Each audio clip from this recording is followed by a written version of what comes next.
ഇതൊരു ചെറിയ കുളമാണ്. ഇതിൻ്റെ ഒപ്പം ഇതിൽ താമര കൃഷി ചെയ്യുന്നുണ്ട്. താമരയോട് കൂടെ തന്നെ ഗപ്പി ഉണ്ട്.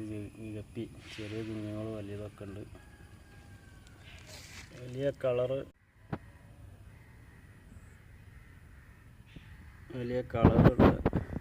ഗപ്പികളൊന്നും ഇല്ല. ഒരു ഗോൾഡൻ കളറുള്ളതൊന്നുണ്ട്. പിന്നെ ചെറിയ കുഞ്ഞുങ്ങളാണ്. അത് കളറ് തിരിച്ചറിയാനായിട്ടില്ല. ധാരാളം ചെറിയ കുഞ്ഞുങ്ങളുണ്ട്. അതുപോലെ തന്നെ പിന്നെ താമര ഉണ്ട്. പിന്നെ വേറൊരു താമര പോലെ ചെറിയ മഞ്ഞപ്പൂ ഉണ്ടാവുന്ന ഒന്നുണ്ട്. അതിൻ്റെ പേരറിയില്ല. താമര പൂ വന്നിട്ടില്ല. കഴിഞ്ഞ പ്രാവശ്യം പൂവുണ്ടായിരുന്നു. പ്രാവശ്യം പൂ വരാനാവുന്നുള്ളൂ. നല്ല വളമൊക്കെ ചെയ്ത് കൊടുത്തിട്ടുണ്ടെങ്കിൽ പ്രാവശ്യം നല്ല പൂക്കൾ ലഭിക്കുമെന്നാണ് കരുതുന്നത്.